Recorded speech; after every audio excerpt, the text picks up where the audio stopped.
And we are live. Here we go. I'm just going to post something on Instagram real quick about it. And then live now. And then I got to link it. And then I will start talking about these movies. I'll wait for some people to come in as well. Because I just announced it. I should have announced it a little bit ago, to be completely honest. I hope I made this public again, because I have done that where... Okay, it's public, so that's good.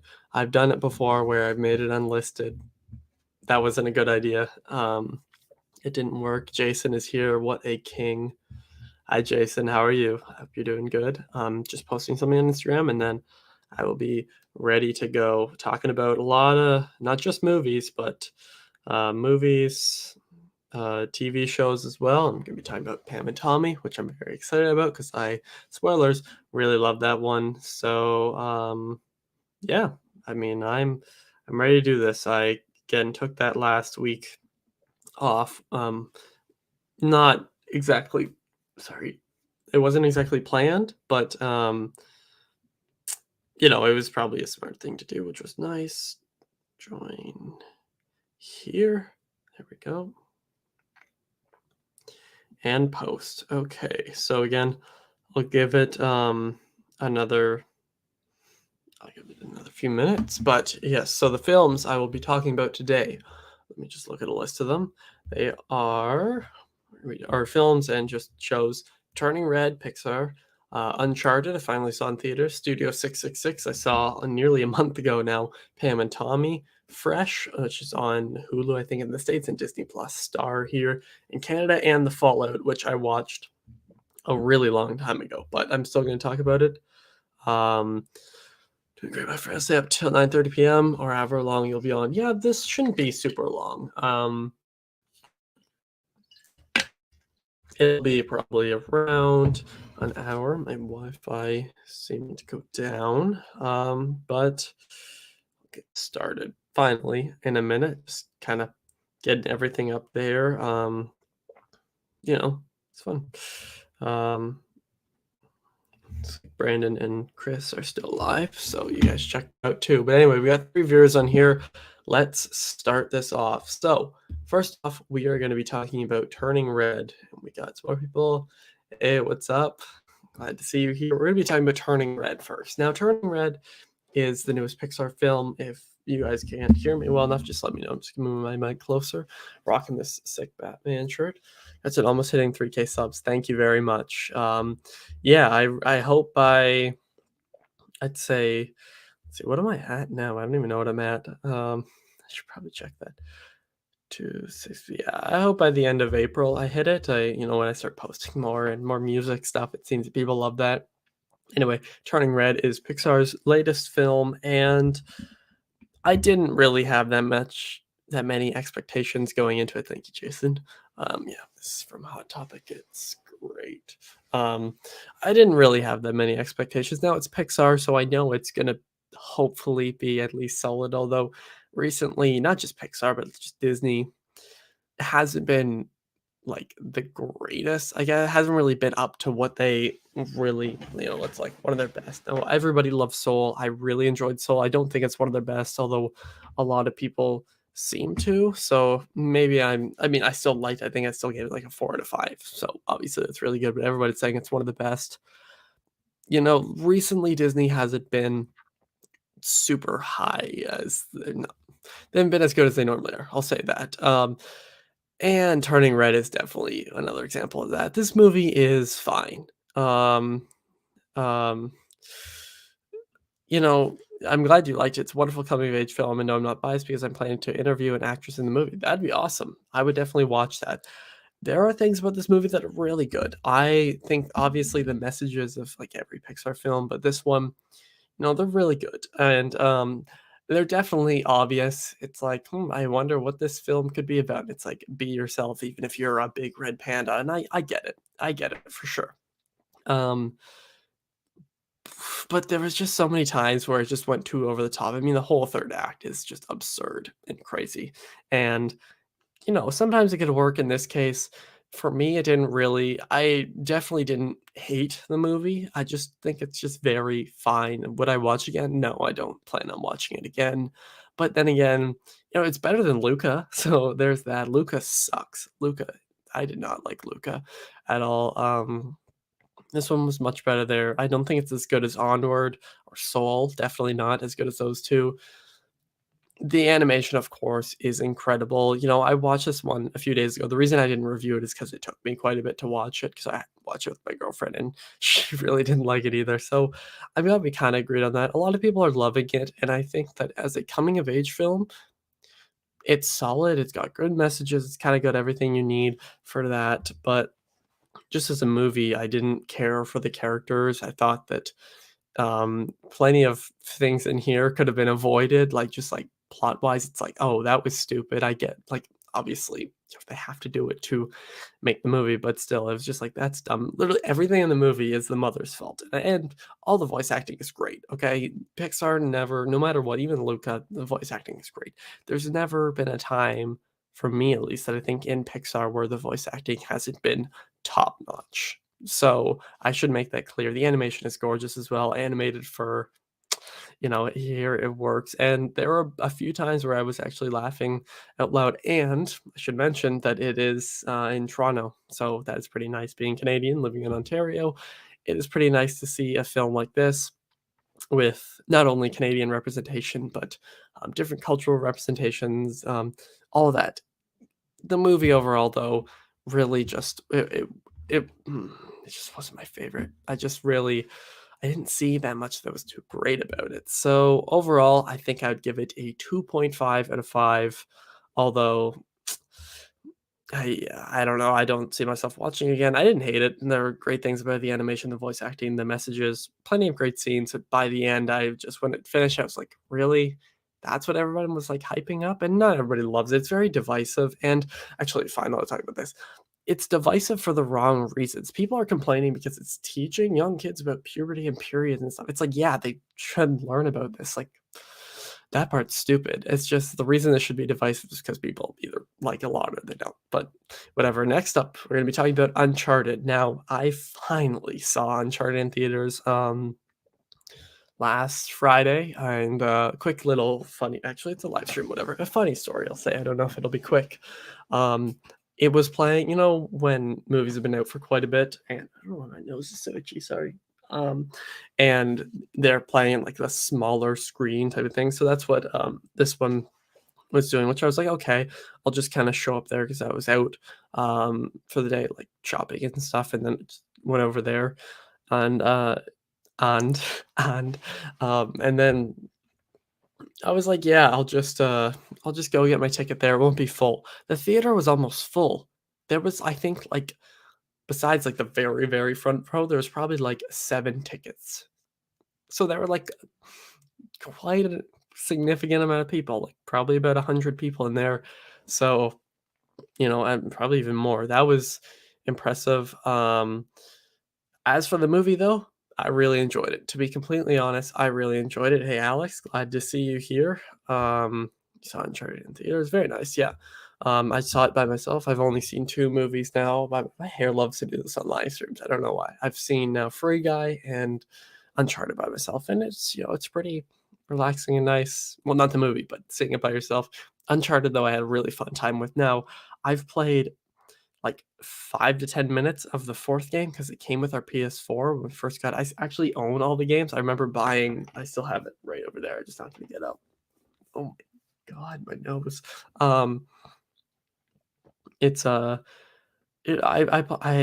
haven't really played the game, so I can't when I talk about Uncharted, I'm talking about it more so as, a movie, more so than, like, an adaptation, if that makes sense. Because I can't relate to, "Oh, this was done really well as an adaptation."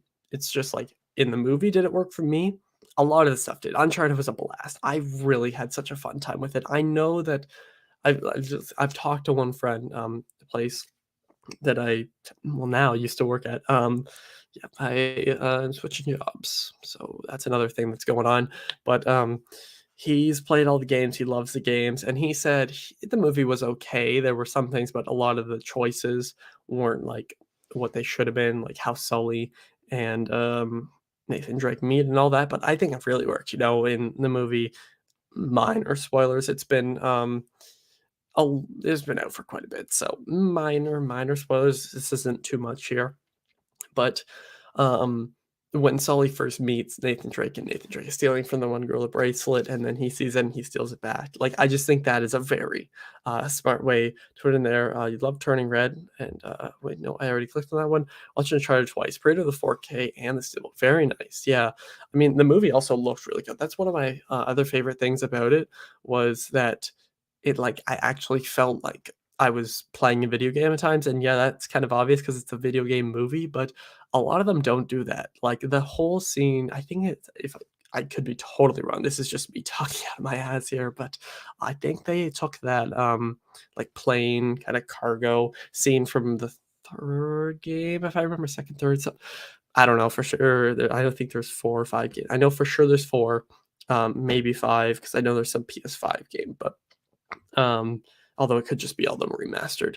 And that scene when it kind of switches, you see Tom Holland. I'm not talking about just the opening, like later on when they show it again, and it switches to his POV and he's falling from the sky like that is so smart. And I don't know, I had really fun. You guys also can ask questions about if you can ask questions about Turning Red, Uncharted, and then as I go along, just ask about anything here.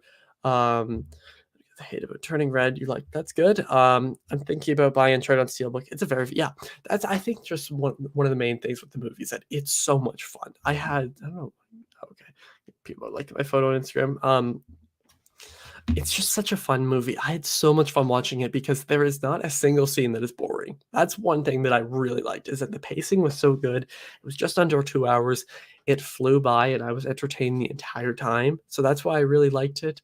Yeah, one of the most calm watching theater. Yeah, for me too. Like I felt that too. Maybe it was because the seating, because I for the first time in like quite a bit, was finally in like the real not full recliner, but like mostly reclining seat with like cushions and stuff, which was very nice and comfortable.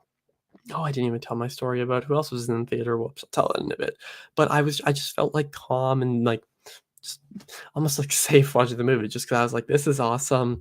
What did I think of Mark Wahlberg's portrayal of Sully? Honestly, I can't speak on as an adaptation, of course, but I really liked him in the movie. Mark Wahlberg to me will always be hilarious. He is great. What did I first? I don't even know what I first saw him in, but he's great in The Other Guys, great in Ted, and he's also great in some emotional roles. Does he always make the best movies? No, but honestly, who does? There aren't many. He was really fun here, and his chemistry with Tom Holland was great. And I know a lot of people were complaining because Tom Holland was too young to play Nathan Drake. And yes, when I look at the characters, I see that. But again, as a movie, I think it worked. The only major issue I had was a certain I can't say what it is, but there's something that they discuss, especially, if you watch the movie, you'll know exactly what I mean, and maybe if you play the games, whatever. Apparently, it's not in the games, but Sully and Nathan Drake talk about a certain thing that happened to one of them. I don't wanna say much, but whatever, throughout the film a lot, and by the end, there's a certain reveal that is just like it kind of throws it away and it's like it just doesn't make sense, so it makes you rethink some of the choices earlier on in the movie. Although honestly, with this movie, I just wanted to have fun, and I had fun. I think I'd give probably a 3.5 out of 5 for Uncharted, of course. Turning Red was good to you. Thank you for the super chat, Max. It means a lot. Thank you very much, and I'm glad you liked it. I'm really glad you are. Alex says, I recently saw A24's Exit. It's like Texas Chainsaw Massacre meets Boogie Nights, easily the best unofficial sequel to Texas Chainsaw. Yeah, I saw Uncharted the day that came out, and I was like, do I see this movie or not? Because I heard really mixed things at that time, but now everybody's really enjoying it. So I might not see it in theaters because I'd have to drive quite a bit to see it, but I do want to watch it before the end of the year because it sounds in the premise. I don't want to say everything on YouTube because it's YouTube. That suggests a lot about the movie. Um, but it sounds really really interesting, and hopefully you're talking about the old Texas Chainsaw Massacre and not the shitty new one, which I do have a review for. I will definitely not be talking about it here. But yeah, that now that more people have seen it, a lot of people seem to like it. But here's my funny story for Uncharted. So I saw this, as I said, I showed up there, didn't expect like anybody else in the theater. I actually said to my mom, I was like, yeah, I think it would be like probably only me in the theater, me and like two others, and there was over 100 other people, it seemed like, in there.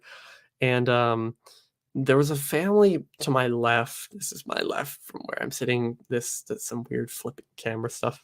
To my left, there were two people to my right, which were totally fine. They were like kind of like sat up. You can't see it. My legs were like up on the seats. One was sitting this way, one was like leaning against the other that way. Whatever. Who gives a shit? But this family was mom and a dad and like two or three kids. I think like three kids that were all like 4 or like 3 years and younger than that. So when I walked in, I saw that, I was like, "Shit," and I get it, it's good they waited for the movie to come out, but do not bring your kids to the movies. I like, especially for Uncharted, like, I kinda get it if it's like, I get it if it's a kids movie. I don't really understand the point of bringing, like, a 3 or 4-year-old in there, but whatever. But the parents are kinda trying to enjoy the movie, and this one kid is just like climbing everywhere. And it gets like 20 minutes in the movie, 20, 30 minutes in, the kid's like, I'm bored. Oh, can we do this? Are you gonna finish the movie? And I'm like, what are you talking about? This film is not boring, at least to me. And just, there's like a 3-year-old kid. It's like this small little kid. And the parents kept going, I'm like, shh, shh, shh. And I was like, please take your kid outside. But obviously didn't say anything because I'm not going to be like that. Because it wasn't too bad. But they kept going along. One time the kid's like, "Oh, can we go get a gumball?" So they left for like a few minutes. I was like, "Okay, great." And then they came back in for maybe another 15 or 20. And then when there was like 30 minutes left in the movie, for 20 or 30, they just finally left. Also, that was that was nice when they left, but I was just like, I just don't get the point of bringing your kids to the movies, especially to see Uncharted. I know they waited like a bit, and it was March break, so I get it, and I understand if the parents wanna watch it and they can't, like, afford or get a babysitter, I get that, but it's just like, for the people around you, whatever. That's just kinda my fun story. I'm gonna take a drink here. Theater was fully packed for Uncharted, about 120 people both times, wow.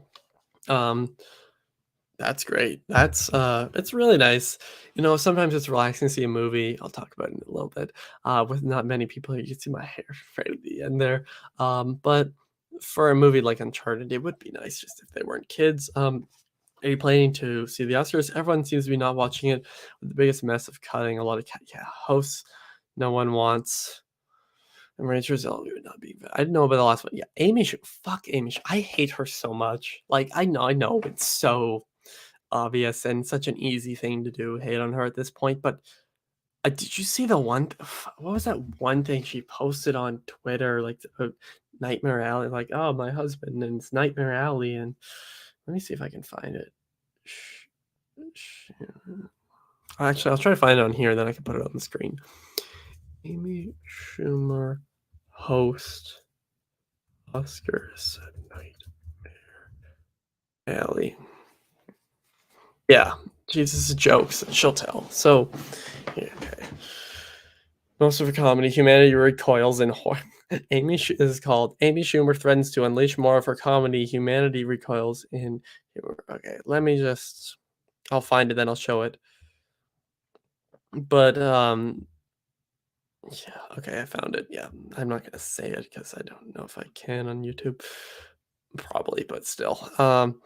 It's just like oh god. Fix up my computer before I do this. I would like to. What if I just. Whoops. Chrome tab. Okay. Okay, I think this will work. And I think I'm frozen. Let me just check that I'm good.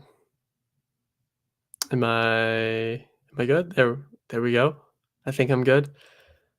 Okay. I'm just gonna close down this other thing.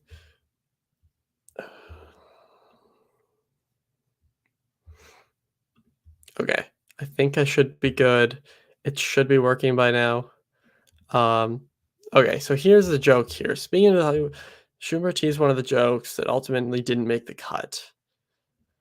This joke. Oh shit. Sorry, I just hit my microphone. This is the joke. I just highlighted it for you. I wish all the ads on there would stop, but like what? Nobody want nobody wants that. Let's be honest. Anyway, stop sharing that real quick. Just don't want to traumatize all you.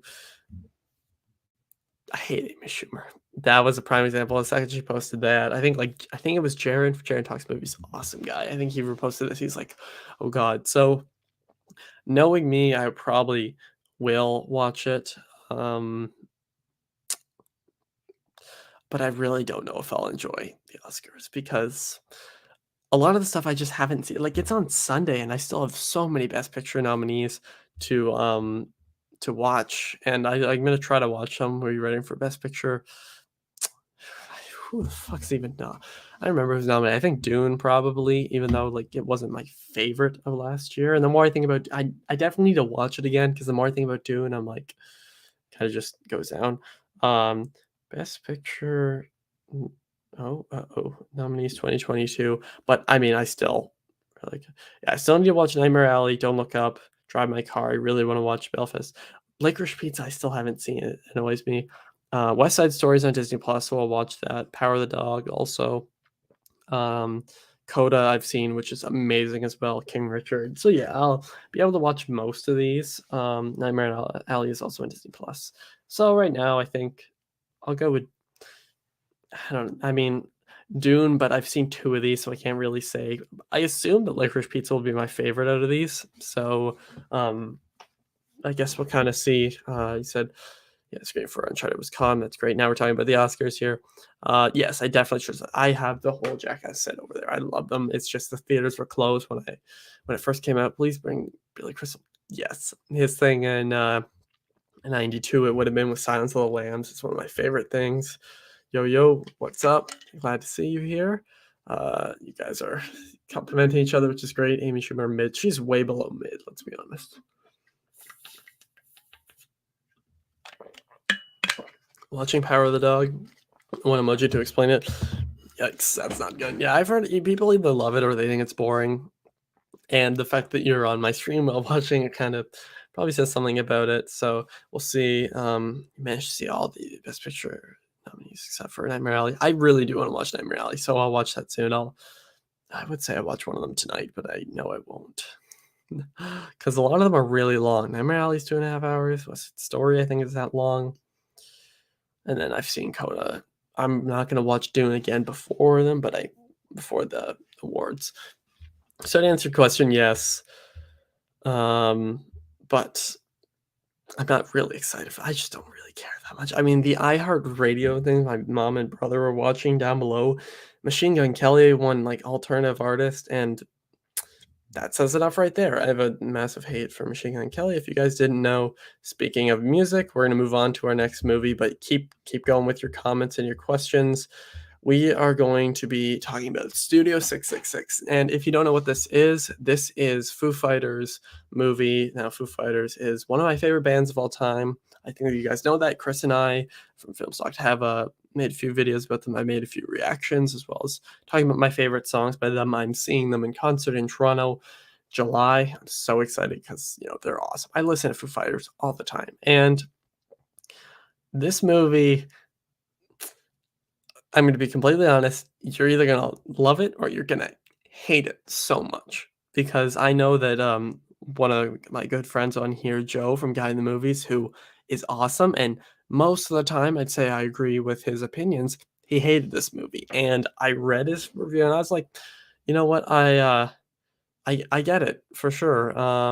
Because if you aren't a fan of Foo Fighters, or you don't like this type of dumb horror, you're not gonna like the movie. For me, I love horror. I love Foo Fighters. So I maybe didn't love the movie, but I really enjoyed it. I think my ticket is right here, actually. Just let me just cover that.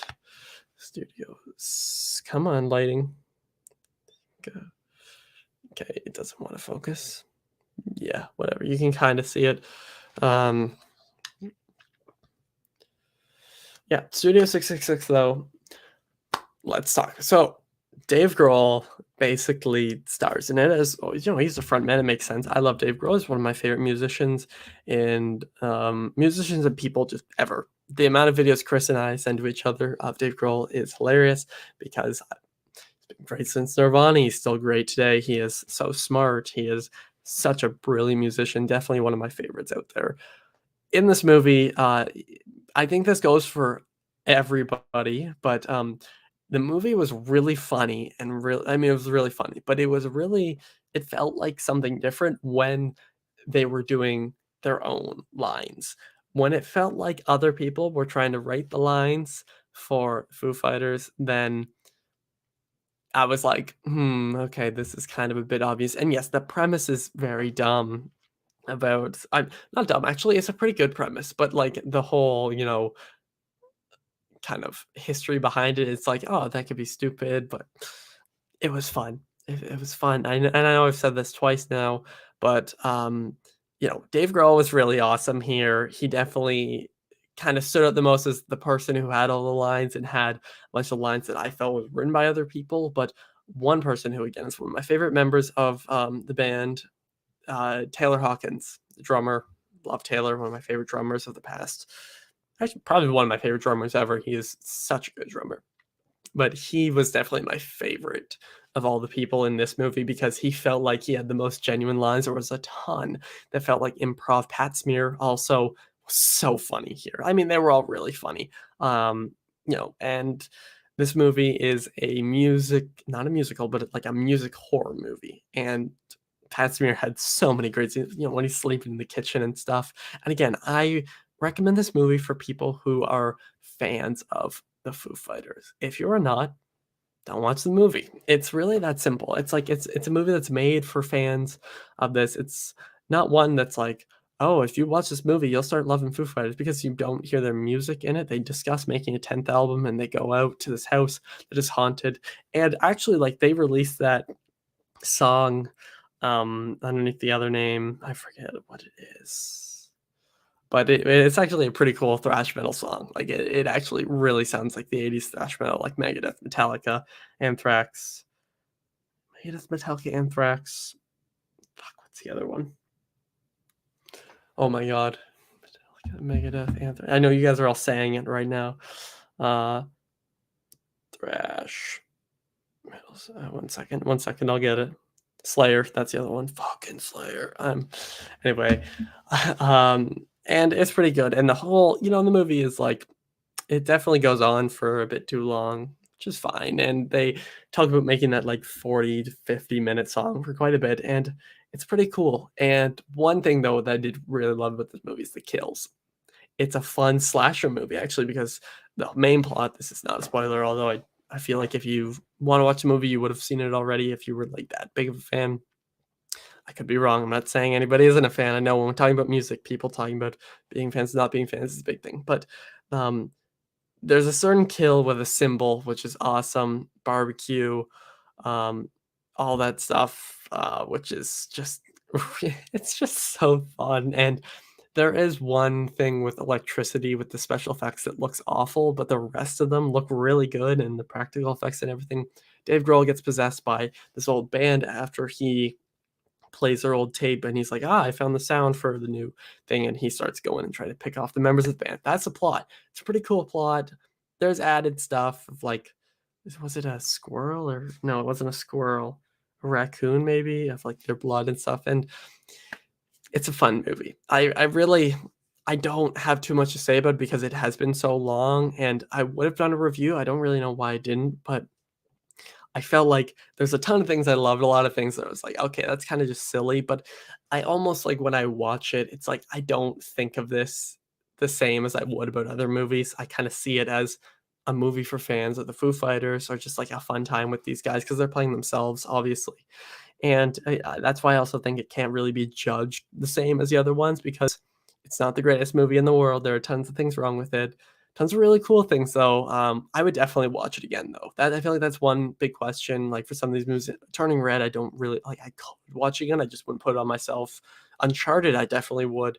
This one, I would just because it'd be fun. I'd like to watch it with other fans of Foo Fighters, just because I feel like you'll either love it or hate it. And even fans of Foo Fighters, even if you like them, I'm not saying you'll love it. I'm just saying if you like horror, you like this kind of fun band style of movies. It's fun. It's campy and it's definitely kind of like a throwback movie in a bit. And there are a ton of lines, especially with Taylor Hawkins, that are great. Although everyone in the movie is as good as you expect musicians to be in a movie. And Dave Grohl, as Alex says, is the Keanu Reeves of the music industry. Yes, one day I'd love to meet him. He's one of those people. There's there's a bunch of great people in the music industry. Dave Grohl. I'm just in Dave Grohl, Corey Taylor, Eddie Vedder. Like there are so many in the music industry that would just be so nice. And Kirk Hammett. Like I'm just kind of looking around. Jack White. I'm going. This concert. He's another one. Love Foo Fighters. Enjoy the concert in July. Thank you very much. Yes, I will. There'll be some video about it. Maybe I wouldn't say just on Patreon. There'll be some posts on that. So if you're enjoying the Patreon, it is linked down below. Jason is a great member here. We have 3 members now. Nirvana is finally resurrected on Spotify and topped the charts because of the Batman. Yeah. Yep. And actually, here's my little rant for a minute. People, of course, on TikTok, and surprised it's not on Twitter here, but on TikTok are complaining because everybody's using something in the way it's a sound and talking about all this. And I'm like, just let them enjoy the music. Like, I get it that they don't maybe not know some of the other songs. They'll know Smells Like Teen Spirit, Probably Come As You Are, and I don't know if they'll know a bunch of them, but let them enjoy the music. It's a great song. It was actually like perfect timing when that first trailer came out, which I still have a reaction for, by the way. That was the biggest reaction I'd ever given at the time for a trailer. But that was right when I was first getting into Nirvana and that song. When that song played in the trailer, it was perfect. The fact that Pattinson based his performance off of Kurt Cobain. Again, I have to keep showing this shirt. It's awesome. I now have 2 shirts for the Batman and a different Batman shirt, and I used to have another one that was just like the logo, but I don't know if I still have. I don't know if I still have. I have a lot of shirts. I might make a video on that one day just 'cause it'd be fun. But just let them enjoy the music. Great song. Maybe they'll go explore more of Nirvana. Maybe not. I mean, I hope they do because they're one of the best bands ever. But I guess going back to the Oscar talk here. Rachel Zegler was not invited for the Oscars for no reason since she is the main star of West Side Story and everyone is going except for her because the Academy is a mess. Yeah. I was gonna say I recognize her name. That is stupid though, because yeah, she's on literally all the posters, all the promotional stuff. Again, I haven't seen the movie yet, but still, um, that's stupid. Fuck, I don't even. God, I don't even know what to say. Anyway, Studio 666. As a fan of Foo Fighters, their music, them as people, real life, Dave, Corey, uh, no, Taylor. I was thinking of Corey Taylor. No, Taylor Hawkins, Pat Smith, all of them, all the guys on there. Nate. There's a lot of members. I could list them all. Let's not do that right now. It's a fun movie. I think I give it a 3.5 out of 5, but just remember, I'm not judging it the same as I would judge Turning Red, Uncharted, or anything else. Now let's talk about Pam and Tommy, just because we're on the topic of music and stuff like that.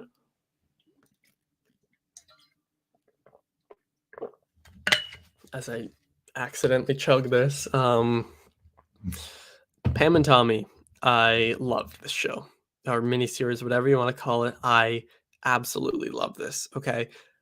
Pam and Tommy is one of the most fascinating miniseries and show that I've seen in quite a bit. Now, I know the story not too well, but before watching it, obviously I know about what this is. This is about the leaked. Hi, Lilo. You want to join? This is about the leaked tape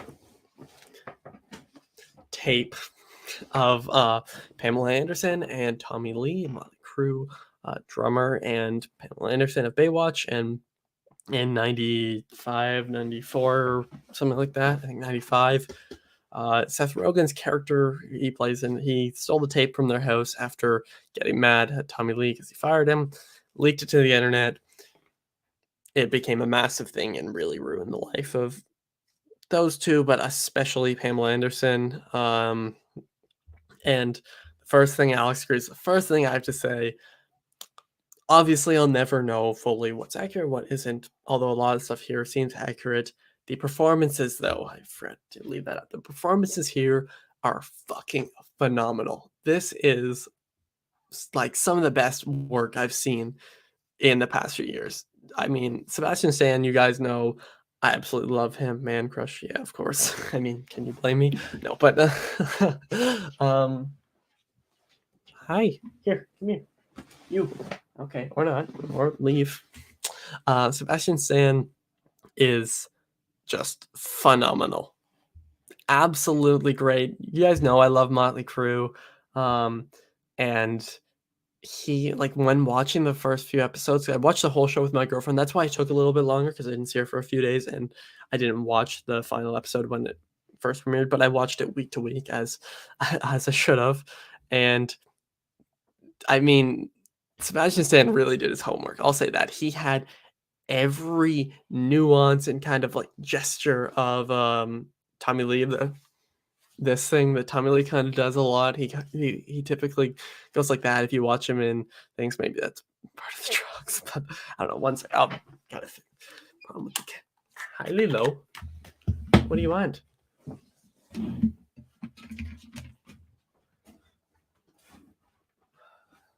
bye.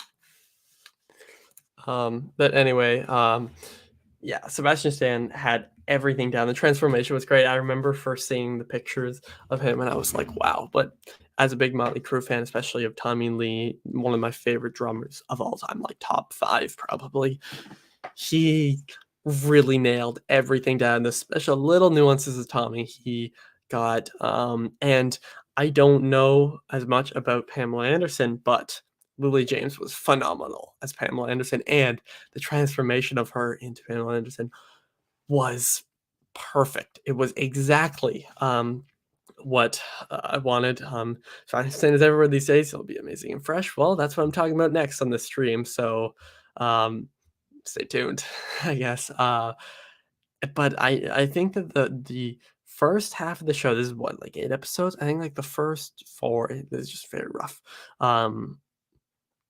No joke intended. Fuck. The first kind of part of the show was really like, this is how amazing Sebastian Stan can be. And then the second half was like, this is how amazing Lily James can be. So both sides kind of showed how great the performances are. Seth Rogen is really good as well. I always like Seth Rogen and whatever he's in. Some people don't. I really enjoy him in this. And this is more of a serious role. And yes, that mullet is awful, but at the same time, perfect for its time. I said time twice there. Why not say a third time? And he was really good. And when it was more so focusing on him, I wasn't as entertained. It was when the show was really focusing on Pam and Tommy, the title characters, when it was great. But the whole reveal and the realization, even knowing the basics of what happened here, I was still like, oh shit. And really in the last few episodes when it's a lot of stuff gets legal, like legal conferences and court cases and stuff, you feel so bad for the characters because, well, for the people, because they're characters in this, sure, but they're real people and this really did happen. Again, I don't know fully how accurate everything was, but I assume a lot of it was pretty accurate. I know Pamela Anderson spoke about it a bit, but I can't remember fully what she said. I don't think Tommy has spoken about it. Maybe he's just prepped for that stadium tour in the summer, but which makes sense. But if I watch it, I'd be interested to know if they like on social media or something or in some interview kind of talk about it, especially like not together like in the same room, but kind of both be like, yeah, this is kind of what happened or this didn't, like just coming from them, because I feel like that's definitely the most accurate source, I'd say. This show, though, is also shot really well. The camera is typically moving. Most of the time, the camera is moving, so you're always kind of invested. And there's tons of very intense scenes, especially in those last few episodes. I'd say overall, the show it never really dips in quality. There's in a certain episode that just drops down. There are moments kind of in the middle. I don't know what's getting spammed on here in the middle section that they don't they aren't as entertaining as the rest of it, I could say. There are moments where some of it feels a little repetitive, but I get it because that's really what happened, and the recreation of not just that, but just, like, all the Motley Crue stuff was really great. Whoever played Nikki Sixx looked a lot like him. Vince whatever, he kinda looked like that in the '90s, and playing the music, it was good. Pam and Tommy, I know it kinda not been very structured in this one, but if you haven't seen it, everyone should watch it. It really is one of my favorite things I've seen this year, but TV-wise, just overall miniseries, shows, anything, it's one of my favorite things I've seen past bit. And yeah, because I like Motley Crue quite a bit, and I like Tommy Lee a lot, as an artist, and Pamela Anderson, you know, Lily James did a really good job for her. Again, I really should be giving her, like, massive praise. Honestly, these 2 gave some of the best performances I've seen in quite a bit, but I just don't know how accurate hers was compared to Tommy's, Sebastian Stan's, so that's why I kind of talk about them differently. It's amazing. The show is phenomenal. I would probably give it 4 or 4.5 out of 5, maybe even go that high, kinda just depends. But, the main thing is I highly recommend all of you, no matter what you are, if you know what this show's about. Don't go into it blind. Know what it's about, and then check it out. There is something in episode 2 that made me laugh my ass off for like a few days. If you've seen it, you know exactly what I'm talking about. Let's just say the prosthetics were really interesting. Anyway, but speaking of Pam and Tommy, let's talk about Fresh, because Sebastian Stan plays kind of co-stars here, not the main role, but like co-stars. He's like the secondary one. Fresh is my second favorite film of the year so far. I know I've missed more movies. I still need to see some like Jackass Forever. I know it's kind of a random comparison. That's just what I first thought of. Fresh is a phenomenal movie, though. This is so disturbing, yet so realistic. And I watched this with my girlfriend again yesterday, and not again. We watched it for the first time, but I watched it with her, and we seem to enjoy movies like this for some reason. I don't know what it is, but there's just something interesting that kind of I didn't know much about it. I knew it was some cannibalistic stuff.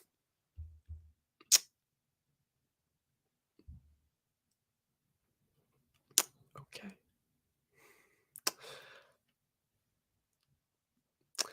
okay. I don't know how to respond to that. I I get what you mean, but like, sorry, that surprised me. Um, you know, it's a mo sorry, that really I'm sorry. That makes sense. I get what you're saying. That just took me by surprise. Um, talking about the perform let's talk about performances first. Sebastian Stan is fantastic once again. What I was saying was that I'm typically drawn to movies like this, same with my girlfriend. I mean, Gerald's Game is kind of not quite, but closely related to that, and we watched that one as well, and these movies just seem to be really entertaining, and there's always just something kinda cool about them, but something also, like, that is a little bit creepy because there's this has definitely happened before, like, for sure, and it could be the fact that it could be happening right now is terrifying, and just thinking about that, that's what makes the movie more creepy, and maybe that's why they didn't have as much, cannibalism in it because we whoops, because we know that, like, it's kinda just the thought of it, and that's why we don't see every surgery of the movie. If you don't know the plot, I no, actually, I'm not gonna say because I do suggest going into this movie knowing very little. Just know that it is very graphic at times, and a lot of the kind of situations here are very disturbing. Plenty of scenes of screaming and stuff like that. So it's a thriller. It's a very brutal thriller. It is very R-rated, but if you can handle stuff like that, if you have the stomach for it and you're not disturbed easily by that stuff, check it out. It is amazing. Alex said, I saw it Fresh on Saturday. It's one of those realistic horror films so far in the 2020. Yes, for sure. It's one that I feel like hopefully we'll get like more praise and stuff as it goes along. Everybody's watched it, seemed to really enjoy it, and it came out a few weeks ago. Again, that's why I didn't make a video on it, and I just watched it yesterday. It's a little bit of hair sticking out. Um, but the movie is fantastic. Performances wise, is it what's her name? Daisy Edgar Jones, I think, is the main star of the movie, who I don't think I've seen her in anything, but she is amazing. She really is put to the test here mentally, physically, all that kind of stuff. A lot of her performance is very contained, and that's why I think it is really good because Sebastian Stan, his character flips through lots of stuff. The guy is very fucked up and very, very messed up guy. If he's doing messed up things, seen the movie, you know what I mean? And uh, Daisy Edgar Jones, I think that's her name. I'm actually just gonna look up that to make sure that I'm right, so I don't seem like an idiot here. Daisy Edgar Jones, yeah, she plays Noah, Noa, no H there. Apparently, it's not cool enough. um, I don't know. And her performance really, like, it really surprised me. Not because I wasn't expecting it to be good, but just because I don't know who this actor is. So, actor, actress, whatever. Daisy Edgar Jones is going to star in a movie produced by Reese Witherspoon and Taylor Swift. Taylor Swift posted about the movie and is in the film. Okay. I'd like to know more about what the movie, what it is, but if you guys like Taylor Swift, I guess check that out. I'm not really a fan, but Reese Witherspoon is pretty cool. I like her quite a bit. Fortunately, I don't have Hulu. I think it's on there. Yeah. Jason, I could probably get a way for you to watch it. I'll DM you in a bit. But I really do recommend the movie. I think Fresh is a really original and just great horror, like not horror, but thriller movie overall because of how realistic it is. Also, the cinematography, I know some people have really liked it, some people don't. I really liked it because there are moments where it feels very psychedelic and trippy. And yes, I'm on my laptop camera, not my actual DSLR. I always have to do live streams like this, so the quality isn't the best. But a lot of times it's like this moving as someone is drugged or something and they're waking up or something like that, and it makes perfect sense to me. There's tons of close-ups. There's actually one direct parallel to The Shining. They just tilted the camera to a Dutch angle, but um, things like that. It's inspired by other movies, but not too much to the point where it's annoying.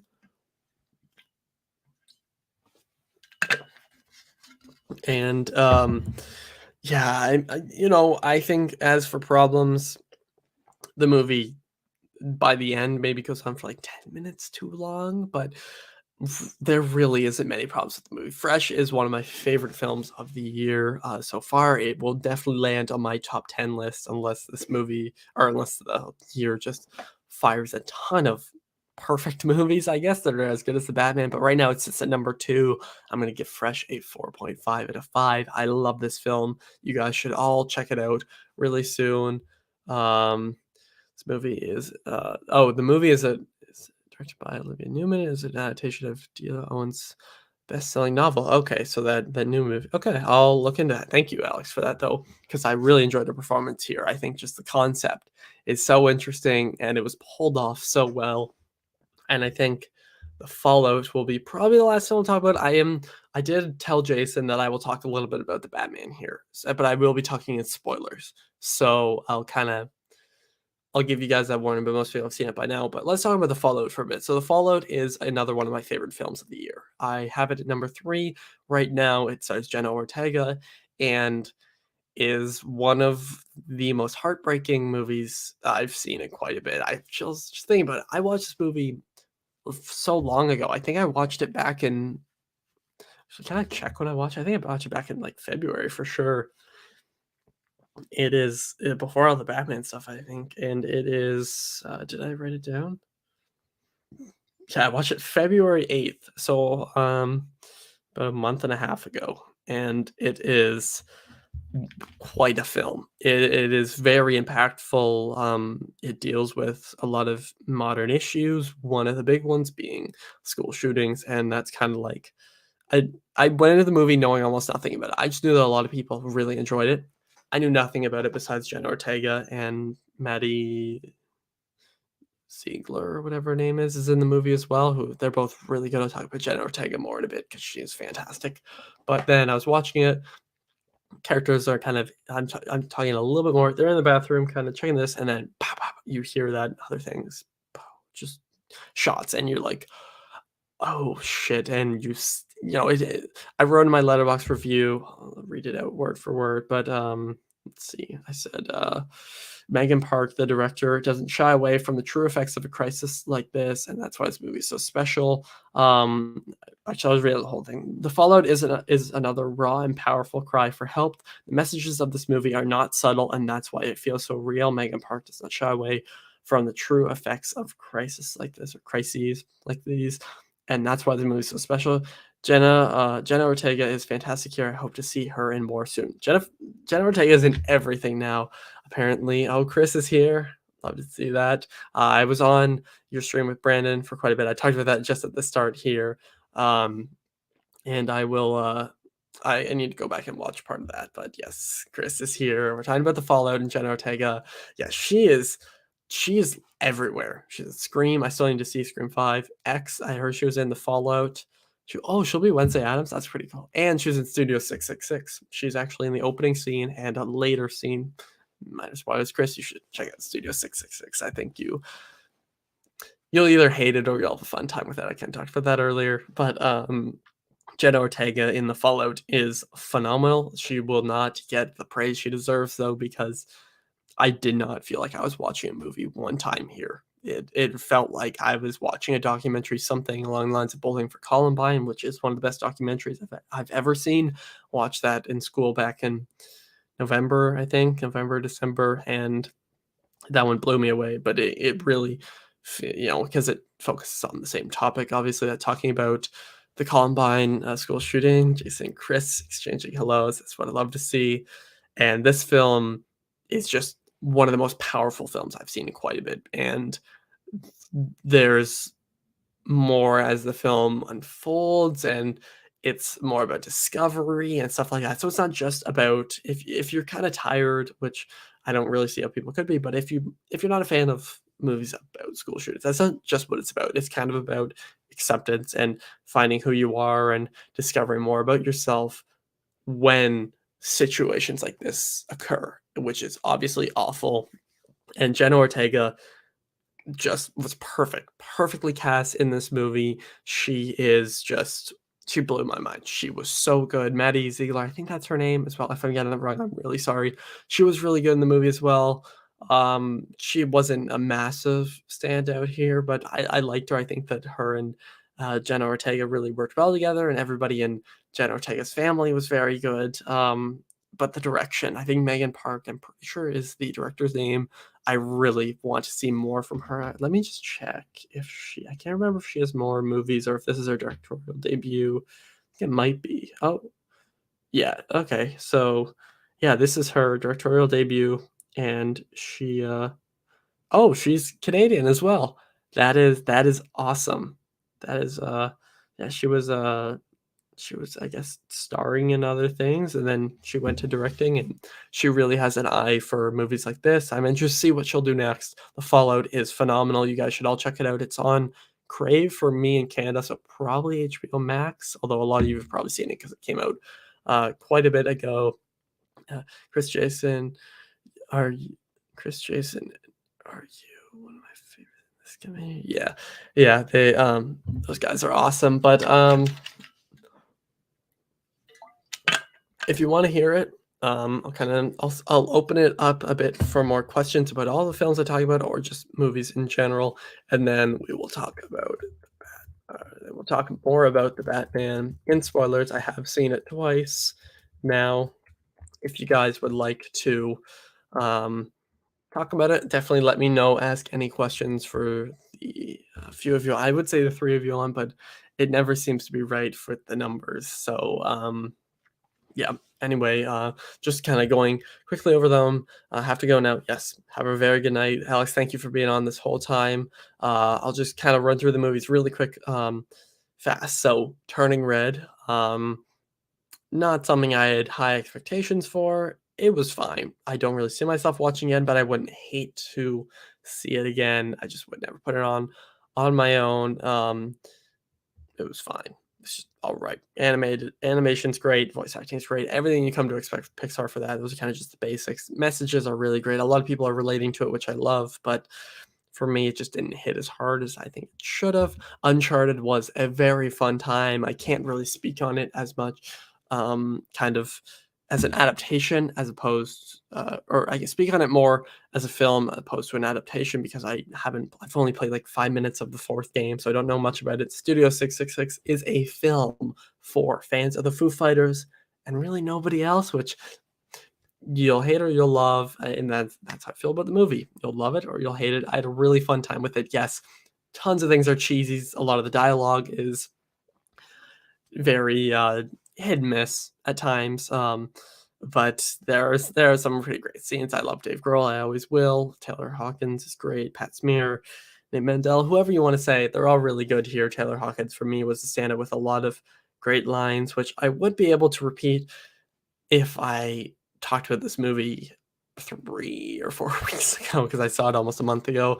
And then Pam and Tommy is one of the best television related things I've seen in quite some time. The 2 performances by Lily James, Sebastian Stan blew me away. Lily James is phenomenal as Pamela Anderson, and Sebastian Stan is again perfect as Tommy Lee. I can speak more on how accurate he is to him as opposed to Lily James, but they were both great here. Fresh is my second favorite film of the year so far. It's a great and very tight, compact thriller that is brutal and feels very, very realistic. So that can be a little bit scary, and you'll definitely have to have a stronger stomach here. And then The Fallout is another one of my favorites of this year, just because it feels so real once again, even more so than Fresh. It really felt like I was witnessing true events, which is horrifying. Definitely another thing here.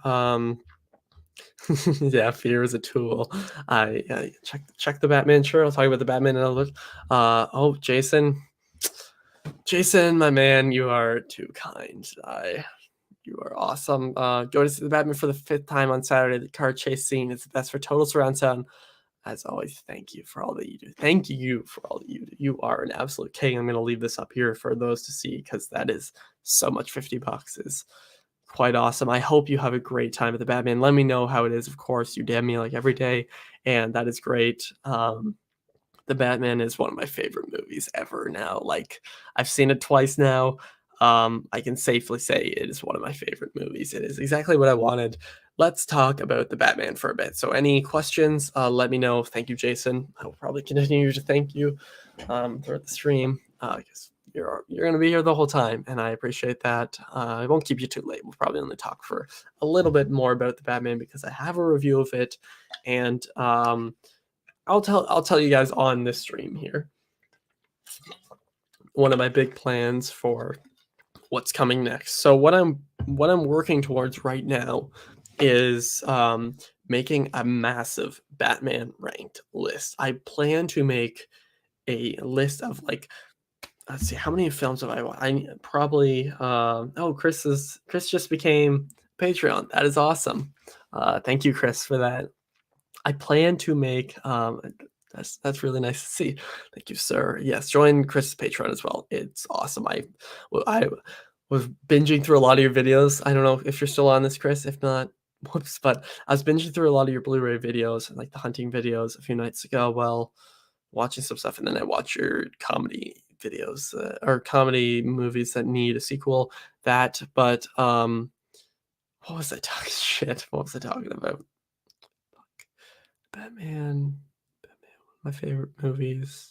Oh, my list. So right now I've seen, let's see, how many do I have ranked right now? I'm working on this list.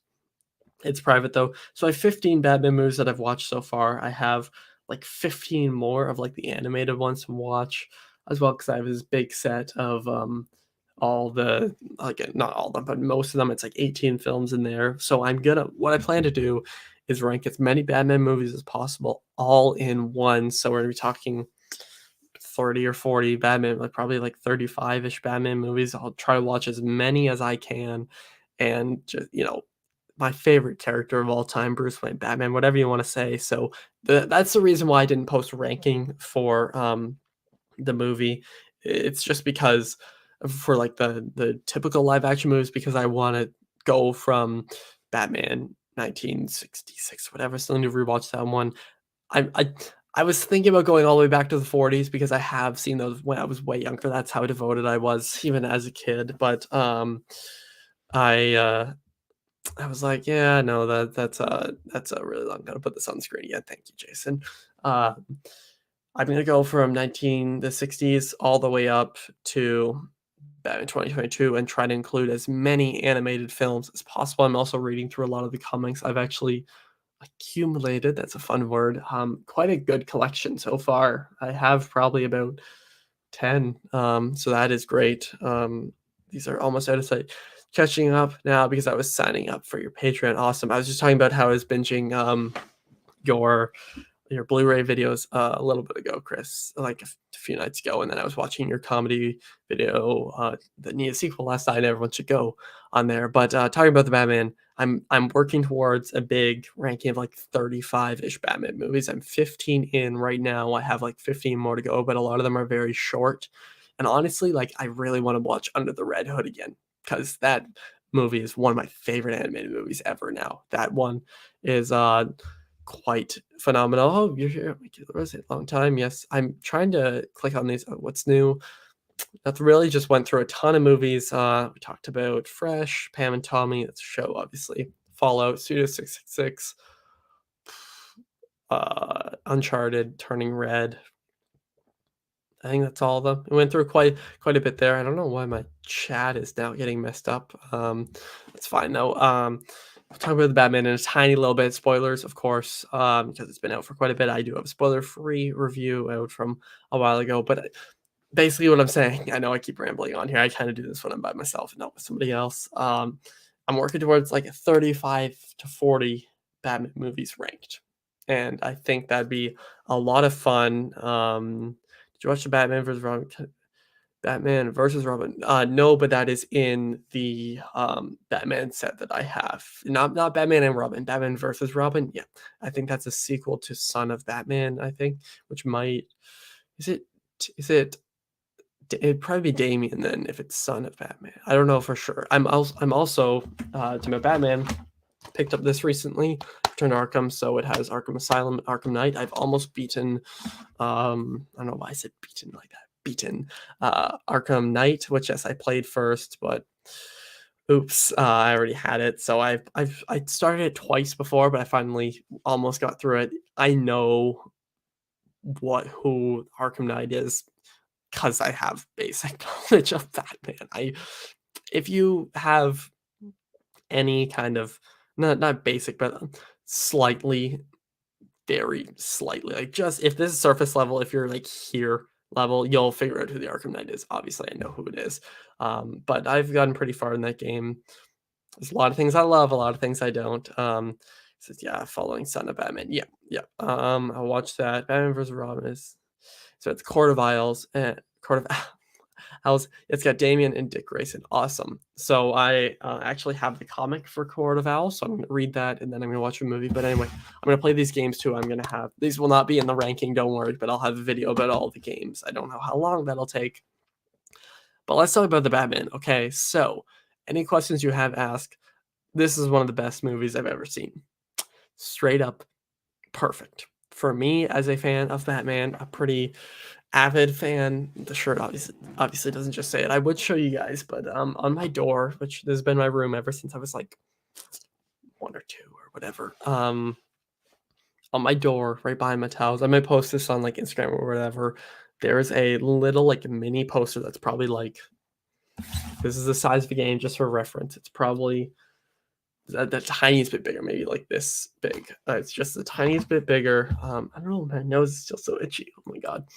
And it's just like an old Batman comic cover. It's awesome. It actually is really awesome. I would love to get a poster for the Batman. I have a Dark Knight trilogy poster. That is my favorite trilogy of all time. I read the comics. That's really the only comics I read are Batman comics.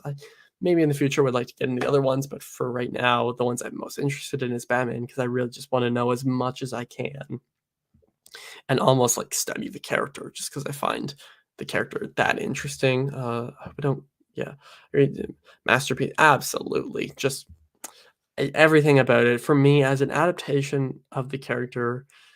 It's exactly what I wanted because it's just slightly different from what we've seen before. We've seen the brutal, more darker side of Batman in many different things. I still need to read, I have it, and also watch The Dark Knight Returns. I've heard that's a very brutal Batman, but we've seen Batfleck, who people can complain about the killing, whatever. It's much more brutal, and even Christian Bale's Batman is very brutal. A lot of the time with Bane and stuff, especially in Rises, which is always going to be one of my favorite movies.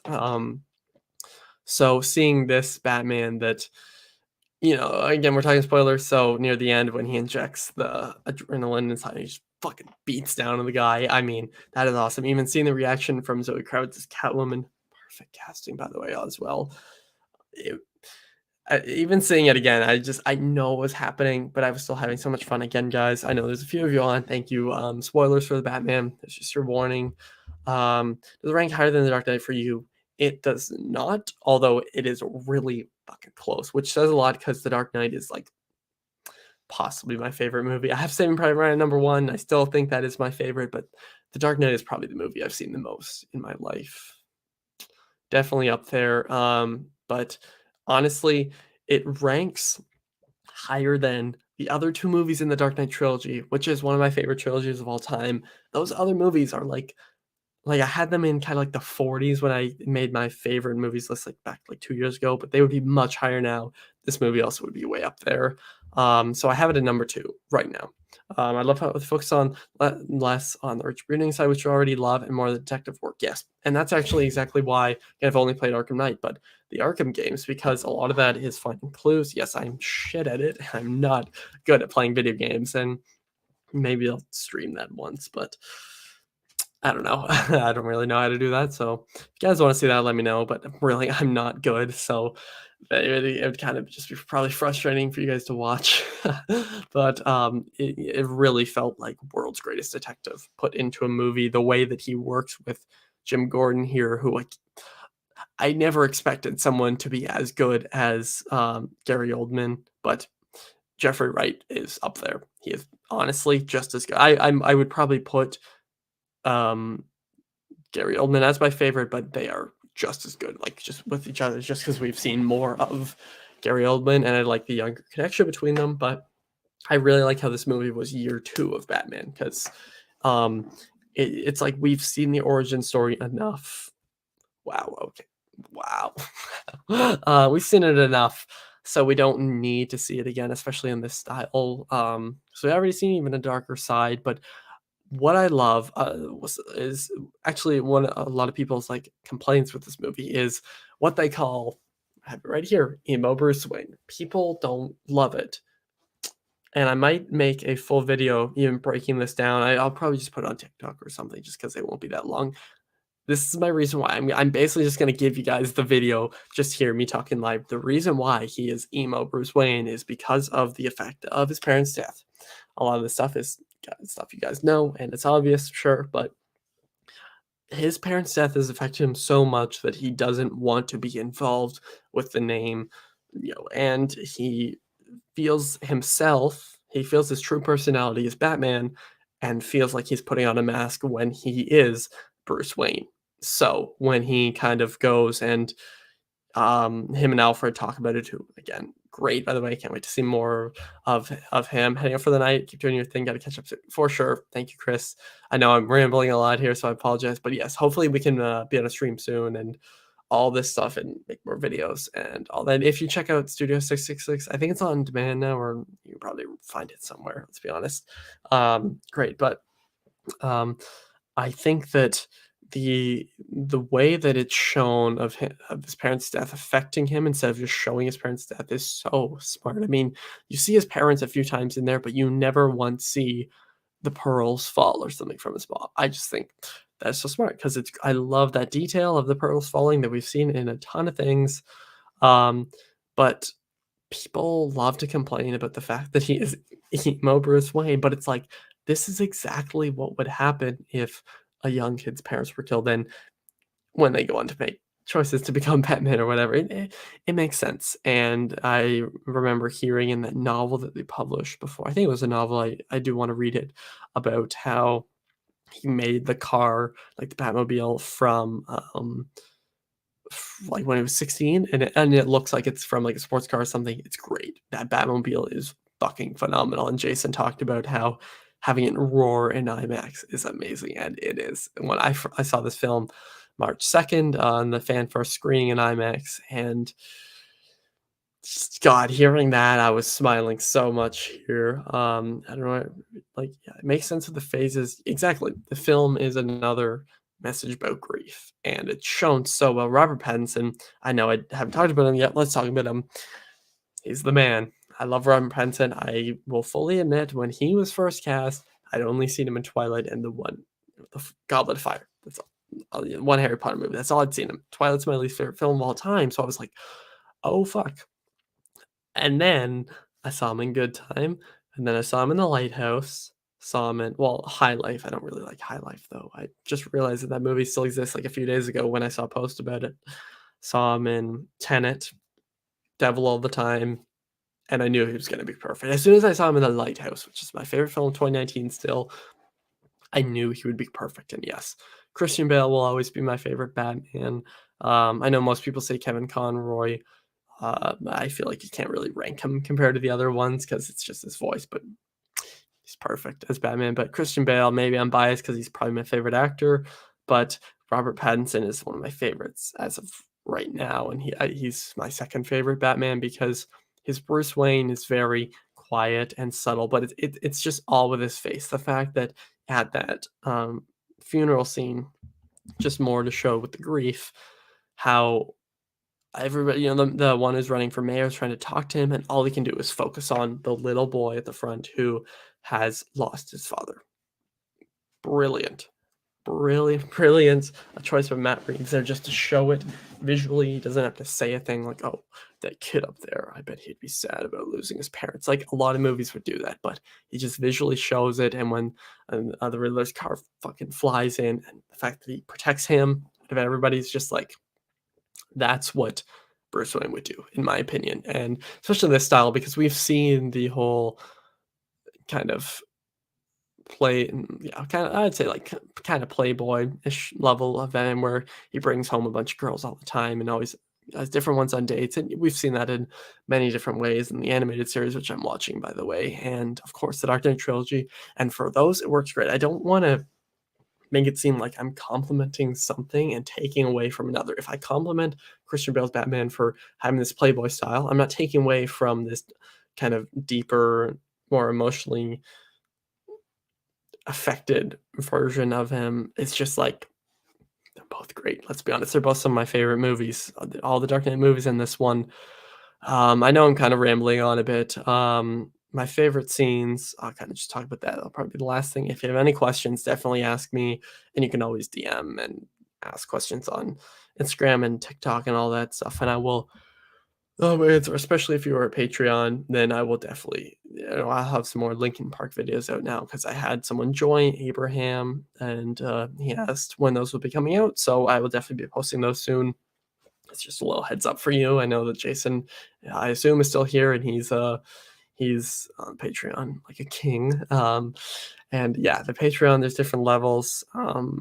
Yeah, any support, even if it's the first tier, it's still amazing to me. It means a lot. We now have 4 members. We have Jason, Brando, Abraham, and now Chris. So that is awesome. Thank you, all of you. We got another thing if I can reach it. There we go. Jason still here. Yep, love to see it. If you have any questions, let me know. My favorite scenes, I would say the whole.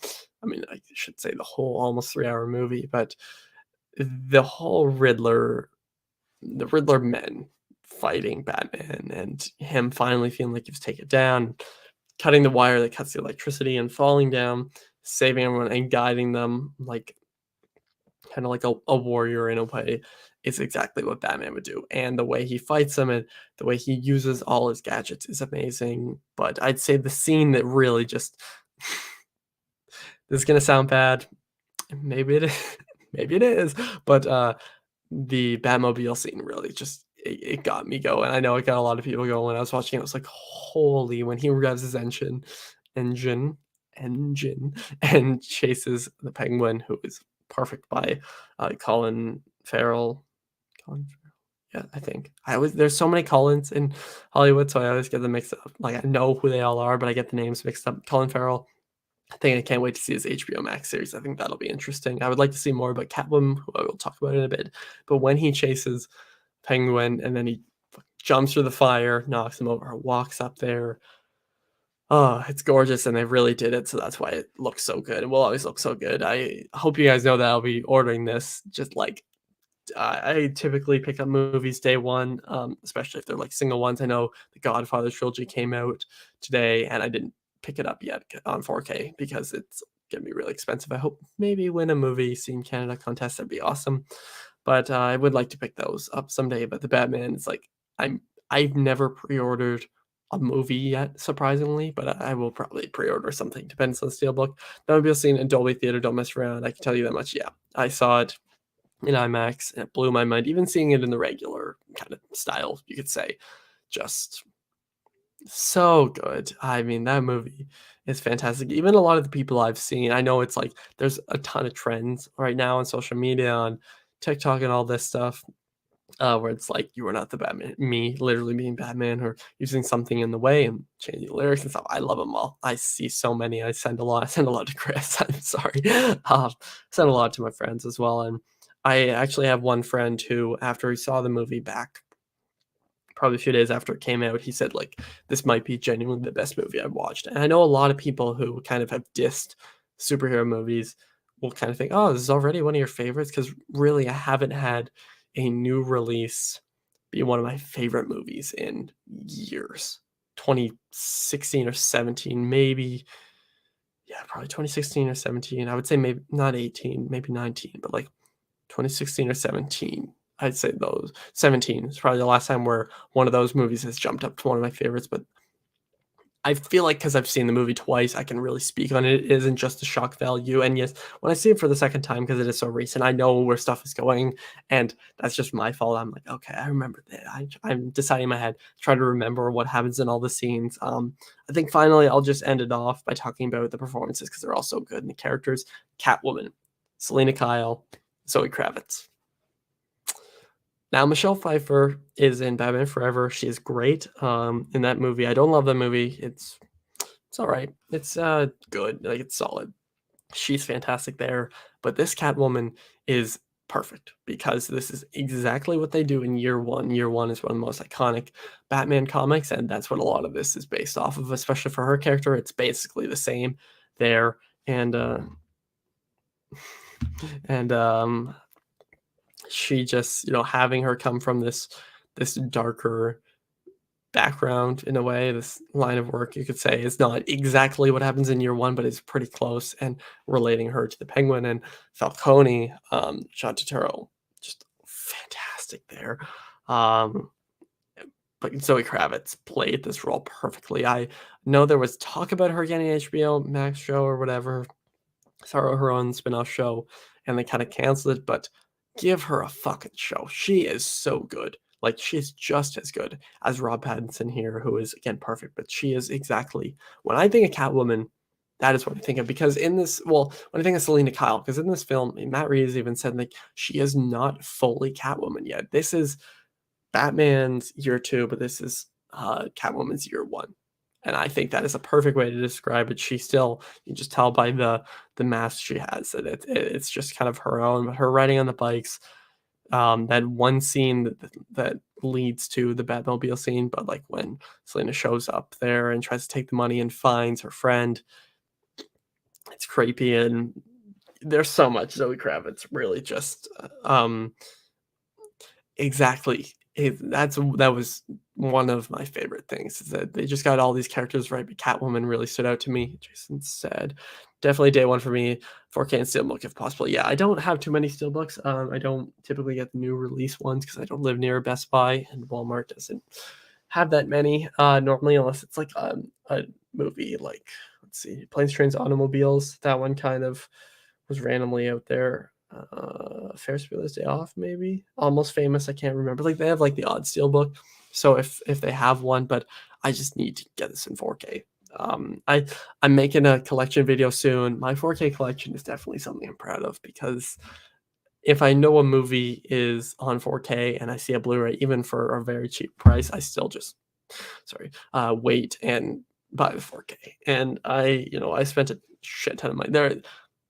There's a lot of money that's been spent on 4K. So when I show you guys, what I really think about it, I'm like, damn, I spent a lot of money, but 4K for me is totally worth it. You got to get the best picture, especially, and best sound possible. And the Batman is a day one for me. Let's see. So we've talked about almost everybody. We've talked about Rob Pattinson, Zoe Kravitz. I talked very shortly about John Turturro as Falcone, but just great here once again. Colin Farrell, Paul Dano, Riddler. I can't wait for him to release his Riddler Year One comic. That's really awesome. He is one of the best Batman villains for sure. I don't know why I'm bobbing my head around like this, but he's one of the best Batman villains for sure because he feels, he bases his performance off the Zodiac Killer. You can really feel that here. Holy. And, people have been making fun of the whole like arc of the scenes where he starts singing and no, no, no, no, no. My fucking nose. No, no, no, no, no. All that. You got a lot of cats. Hold on a second. You got a lot of cats. It's just like that's very subtle Bruce Wayne humor. It's not like fully like meant to be funny, but like it's an observation that's kind of just like it's kind of one of those things you're like, nice. I don't know. God, I don't even know what I'm doing anymore. The stream's an hour and 21 minutes. Paul Dano played this role to perfection. I mean, when I first saw it and the movie opened with like the flash and the binoculars, yeah, kind of like just seeing into there, and I was like, "What's happening?" And then when the old mayor walks away, and he's just standing there, and he's just like, it's just so good. It's so creepy, so perfect. Exactly what I want to see for the Riddler. Because as much as I love Jim Carrey, um, it's very silly and it works for the movie, but the movie isn't that great. This movie is a masterpiece. Paul Dano is perfect. Everybody in the movie is perfect. If I missed anyone, trust me, they are just as good as you think. The Mad Titan is in here. Paul Dano is just such good. Ave Maria. Yeah, I can't do that, but yeah, and the whole thing with the speculation of Joker. I know a lot of people don't love that, but if they make it work, I'm excited. I know it is officially been Joker, and you can tell there's a little bit of a smile there that's been shown, but the Batman, 5 out of 5, perfect. One of my favorite films of all time. But thank you to everyone who has joined here. Jason, I have to give you the biggest shout out. Of course, I always will, because Jason is a true king. He was here, donated everything. You guys don't need to, but I have to remind you, I choose to remind you once again that down below is a link to my Patreon. We now have 4 members. Those are Jason, Brando, Abraham, and now Chris. Chris signed up while on the stream, which is amazing. I just got another email. Oh, an order is dispatched. I ordered another. Actually, talking about the Batman, I ordered another Batman Funko. I ordered the one. I know Chris has it where it's him with his mask off, and he has kind of the face paint around his eyes, just like this, which is one of my favorite details with the whole thing. I also ordered a Batman hat. I don't wear hats, but I will probably start wearing hats. And I ordered a Red Hood Funko. I know I have a lot, and I just put out more shelves here, so my Funko collection is great. And yes, I unboxed almost all of them. Don't kill me, Funko collectors, but I'll make a video on that soon. Dan, when you can about yeah, I will. I'll let you know about that. I have an idea for how you can watch it because I think that you'll appreciate that movie, Jason. But thank you to everyone here.